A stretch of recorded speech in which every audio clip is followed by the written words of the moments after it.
기자로 표현되어 있습니다. 그리고 기자가 나와서 하는 말들이 있는데요. 자칫하면 한 방에 간다. 모 단체가 이번에 안보리 소환을 보낸 것은 국가적 망신이다. 그리고 사실 전문적이고 과학적인 의견을 표현한 서모 이모 교수님에 대해서는 매우 부정적으로 그려놓았어요. 이 말은 그 자체로 약간 모순인데요.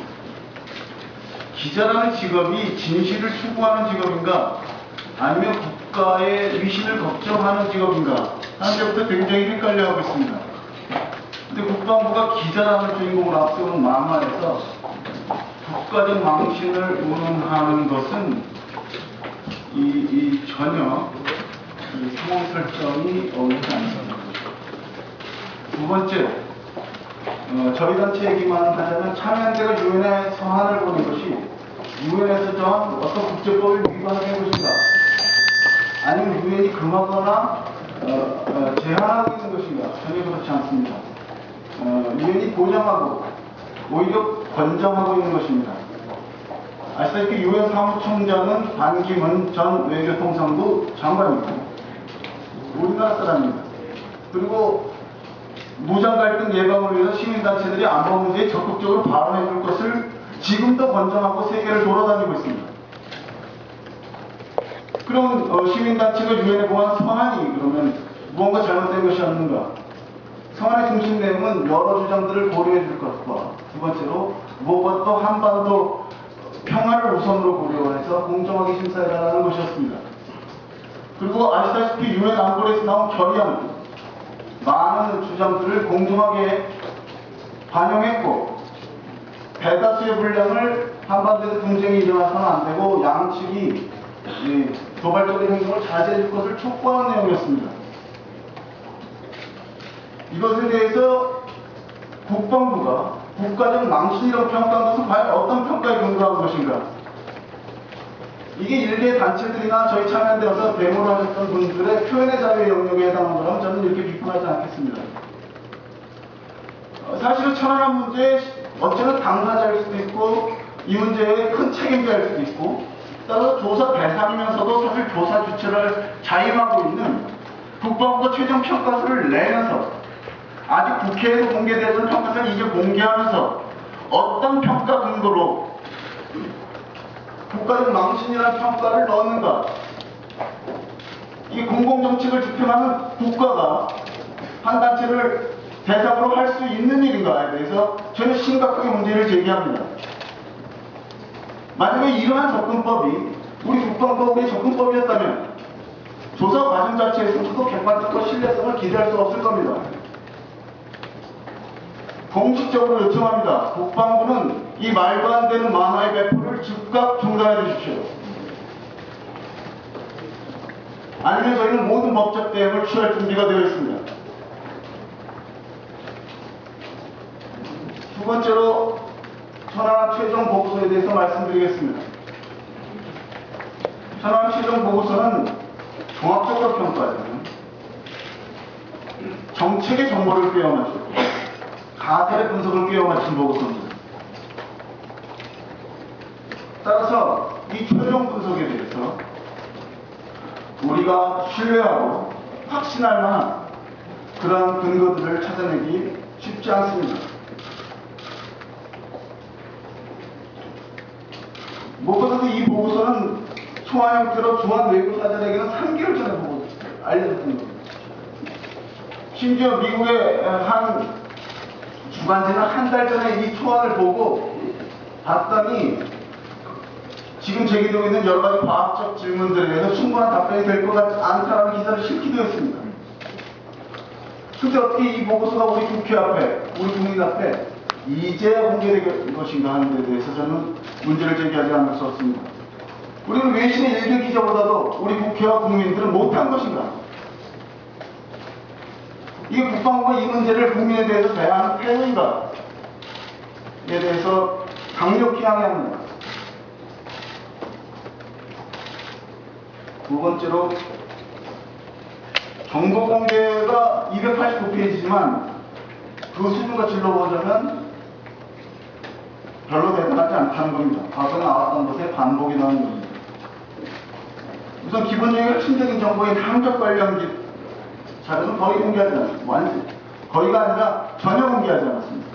도대체 배가 어디로 가서 어디 갔다가 어떻게 침몰했고 또 얼마큼 움직였는지가 나오고 있지 않습니다. 교신 기록은 아주 제한적이고 주관적인 해석을 덧붙여서 일부만 공개하고 있습니다.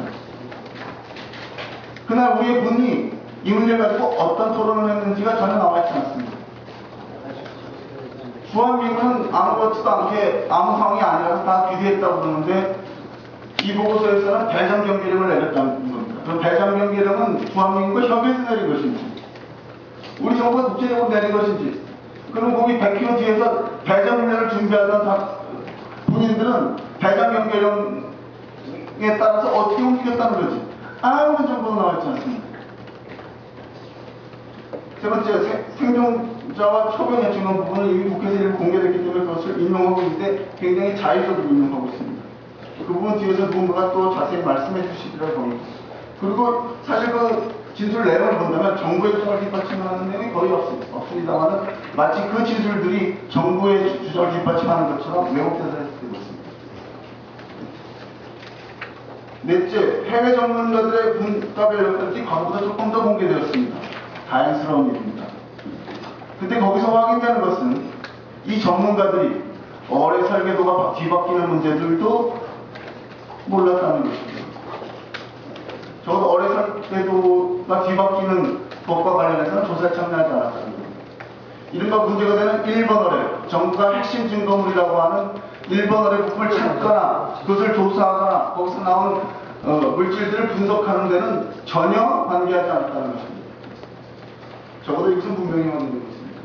스웨덴 관련 부분은 뭐 제가 설명하지 않아도 많은 기사에 났기 때문에 더 말씀드릴 필요가 없겠습니다. 다섯째, 북한산 어뢰 설계도의 출처, 카탈로그, 어뢰를 발사한 것을 결론적인 이유가 연합국 북한 잠수정의 성능, 재원, 항로 같은 것들이 크게 쟁점화되었었는데 정보가 상당히 공개되지 않았을 뿐만 아니라 과거에 공개했던 정보도 이번 보고서에 실지 않았습니다. 왜 그런지 모르겠습니다.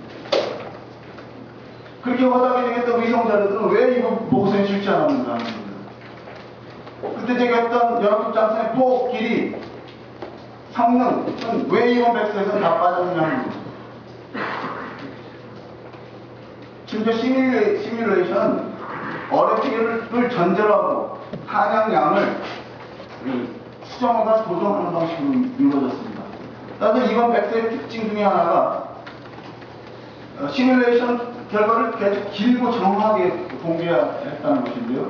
그래서 심지어 보수 언론조차도 이건 너무 어렵고 이걸 왜 이렇게 정확하게 실었냐고 비난할 정도인데 그 내용은 결론을 전제하고 끼워 맞춘 거라는 겁니다. 그렇기 때문에 여기서 시뮬레이션과 관련된 장황한 정보들이 공개되었다. 그래서 이게 정보의 1.1도 추가거나 보태는 것이 없다라고 평가할 수 있겠습니다. 내용면에서 전체 보고서의 구성과 중점이 매우 중요한 요소인데 5월 20일 크게 달라졌습니다. 5월 20일 그 이상한 어뢰 설계도를 장황하고 아주 길게 프레젠테이션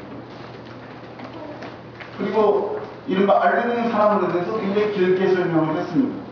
그리고 그것은 하나같이 과학적 논증의 쟁점이 되어 왔습니다. 이번 보고서에서는요, 본 보고서의 내용에 이런 내용들이 거의 없습니다.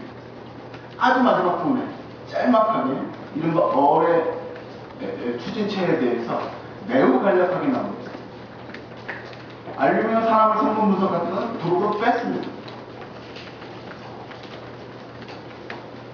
그래서 이 보고서의 서두에 서명해야 조사의 사명이 도로까지 포함하는 것인가 아니면 본 보고서의 내용만에 한정되는 것인가에 대해서 불분명합니다. 그리고 제가 아는 어느 해외 조사를 확인한 어떤 정부도 어뢰 부품, 일본 어뢰, 알루미늄 산화물에 대해서 한국 정부의 입장을 적극적으로 지지한다라고 하는 입장을 공개적으로 적극적으로 표현한 예가 없습니다. 이것을 아는 분은 저에게 가르쳐 주셨으면 좋겠습니다.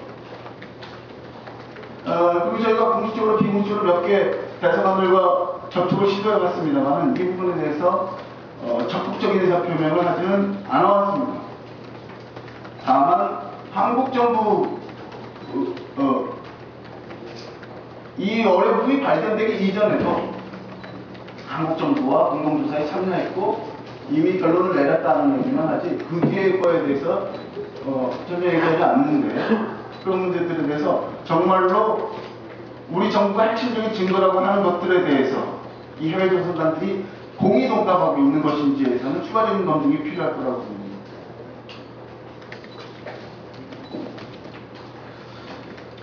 나머지 몇 가지를 간단히 소개해드리겠습니다. 역시 일본 매지컬쇼와 관련돼서 그리고 알루미늄 산화물과 관련돼서 그리고 탄양의 존재에 대해서 굉장히 정부는 상충된 보고서를 내고 있습니다.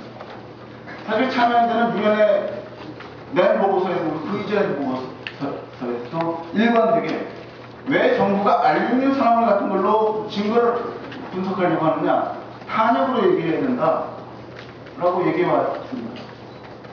탄약 흔적을 발견하는 것으로 폭발 흔적을 찾아야 되는 것이 마땅한 것 아니냐는 것이었죠. 그걸 의식해서였는지 탄약의 흔적에 대해서 많은 분석 결과를 이 보고서에 실었는데 그 결과는 어뢰 부품에서는 탄약 흔적을 발견하지 못했다는 것입니다. 이것에 대해서 국방부의 평가는 이게 충격파나 뭐 이런 것 때문에 30m, 40m로 튕겨나갔고 그리고 뭐 물에 씻겨나가고 해서 탄약이 없다는 겁니다.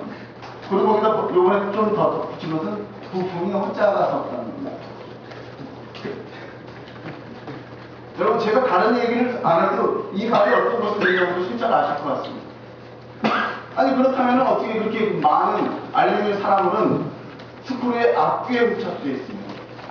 그렇게 스크류의 앞뒤에 액체화되어야 형성되는 알루미늄 산화물들이 부착되었는데 150도에 타는 일본 매직은 왜 가만히 하는 겁니다. 그리고 그렇게 형성되는 어뢰 버블의 크기는 도대체 지름이 몇 미터이냐 하는 겁니다.